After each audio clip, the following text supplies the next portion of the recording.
Picture a quiet garden just outside the bustling city of ancient Athens, where the air is filled with the gentle rustle of olive leaves and the distant hum of city life fades away. In this peaceful haven, Epicurus gathered his friends and followers for thoughtful conversation, laughter, and the pursuit of wisdom. This wasn't a grand marble school reserved for the elite, but a simple sanctuary open to anyone seeking a better life. Women, slaves, and outsiders all found a place here, welcomed as equals. Epicurus believed that philosophy was medicine for the soul, a way to heal our worries and fears, not a contest of egos or a display of clever arguments. The garden was a radical experiment for its time, a place to escape the pressures and noise of the city, and to focus on what truly matters in life. Here, happiness wasn't measured by wealth, power, or status, but by understanding ourselves, nurturing our minds, and living well together in harmony. Epicurus and his friends explored life's biggest questions. What is happiness? What should we truly value? How can we live free from fear and pain? They found their answers not in complicated theories, but in daily experience, by noticing what brought them joy, what caused them pain, and how simple acts of kindness and support could transform their lives. Meals were humble, support was mutual, and friendship was at the heart of everything. The garden became a living example of a life built on reflection, friendship, and the appreciation of simple pleasures, an oasis of calm in a busy world. Epicurus showed that true happiness doesn't require riches, fame, or luxury. It can be found in the quiet moments, in gratitude, and in the company of those who care for us. It starts in quiet places, with honest conversations, gentle reflection, and a sincere desire to understand ourselves and each other. The lessons from this ancient garden still guide us today, reminding us that contentment is found not in possessions, but in simplicity, connection, and the warmth of true friendship. Sometimes the best things in life aren't things at all. They are moments, relationships, and the peace we find within ourselves. For Epicurus, happiness was life's true goal, but not the kind we see in ads or celebrity culture.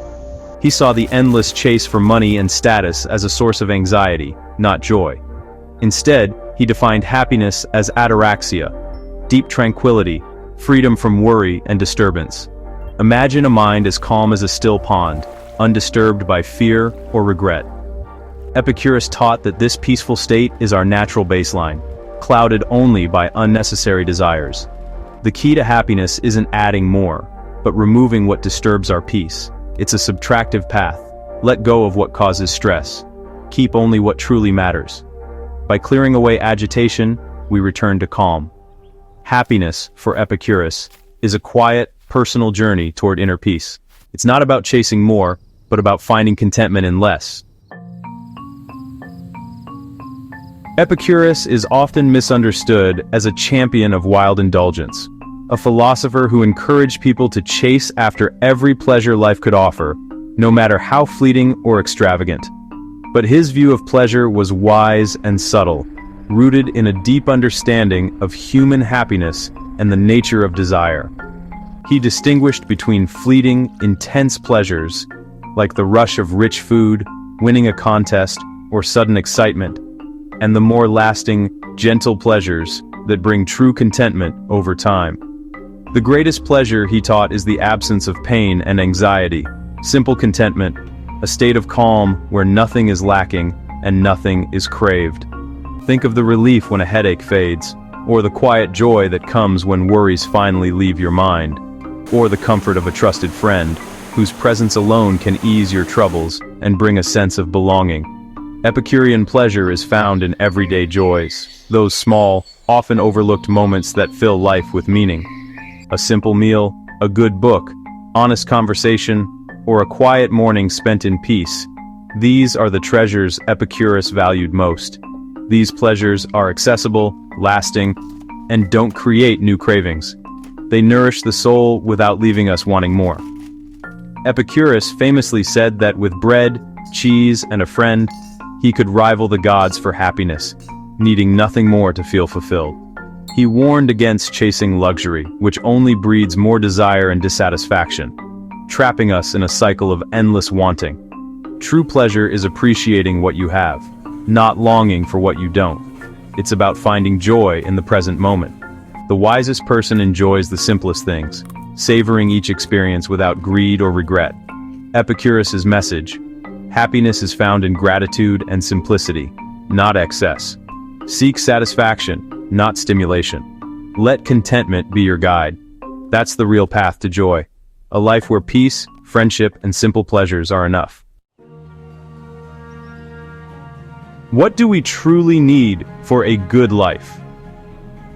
Epicurus offered a simple recipe: friendship, freedom, and thought. Friendship was the greatest good. Friends provide security, comfort, and joy. In the garden, Epicurus built a chosen family, sharing meals and supporting each other. Freedom meant self-sufficiency, living simply, avoiding the stress of chasing wealth or status. It was about having enough, not being trapped by endless work or ambition. The third ingredient was reflection, using philosophy to understand and dissolve our fears. By thinking clearly, we distinguish real needs from empty desires. An examined life, filled with calm reflection, brings lasting peace. Epicurus's formula leaves out wealth and fame, focusing instead on what truly matters: friendship, freedom, and thought, the essentials for happiness. Contrast the Epicurean life with today's high-powered, hectic existence. Imagine a busy executive, always working, chasing status, but rarely at peace. Their life is filled with empty desires, bigger offices, more admiration, yet never enough. This pursuit breeds anxiety and exhaustion, not happiness. Now picture the Epicurean alternative: a simpler life, free evenings, time for friends and reflection. Contentment comes from simple pleasures: a walk, a meal, a conversation. This person may have less money, but more time, stronger relationships, and a calm mind. They've chosen tranquility over turmoil, contentment over competition. The good life, Epicurus taught, is a conscious choice. Prioritize peace, friendship, and simplicity. That's where true satisfaction lies. Epicurus's wisdom is practical and direct, offering timeless guidance for anyone seeking a more peaceful life. His philosophy is centered on reducing suffering and increasing happiness, not through grand gestures, but through simple, mindful living. He believed that by understanding our desires and fears, we can find true contentment. On death, he said, "Death is nothing to us. It is the most unnecessary of all fears, for when we are alive, death is absent. And when death is present, we are gone. When we exist, death is not. When death is, we are not." This simple truth invites us to let go of anxiety about the end, and instead, focus on the moments we have. This logic frees us from fearing the inevitable, letting us live fully in the present. By accepting the natural cycle of life, we can embrace each day with greater courage and joy. He urged us to be careful with our desires. Do not spoil what you have by desiring what you have not. Epicurus taught that endless wanting leads only to frustration and restlessness. Practice gratitude. Appreciate what you have, rather than always wanting more. True happiness, he believed, comes from savoring simple pleasures and being content with enough. For daily choices, Epicurus advised, pursue what brings happiness, avoid what brings pain. He encouraged us to reflect on our actions and choose wisely, seeking balance and harmony. Before acting, ask, will this lead to more peace or more trouble? This question can help us navigate life's crossroads with clarity and intention. Let tranquility guide your decisions, and let calmness be your compass in a noisy world. Epicurus's teachings are small lanterns, lighting the way to a calmer, happier life. Each insight is a gentle reminder to slow down and cherish what matters most. His advice remains a gentle guide for anyone seeking contentment, offering wisdom that still resonates in our modern lives. Epicurus's teachings are timeless, and we can apply them now without giving up modern life. Start by examining your desires. Ask which are necessary and which only create stress. Limit exposure to things that fuel endless wanting. like advertising and social media. Practice philosophical poverty. Occasionally live simply to remember how little you need for contentment. Make friendship a priority. Set aside regular time for people you trust and enjoy. Build your own garden of supportive relationships. Carve out moments for quiet reflection each day. Use this time to untangle worries and focus on what truly matters. Read, think, and check in with yourself. By managing desire, nurturing friendship, and making time for thought, you can bring Epicurus's wisdom into your life. The result: a quieter, simpler, and more profound happiness.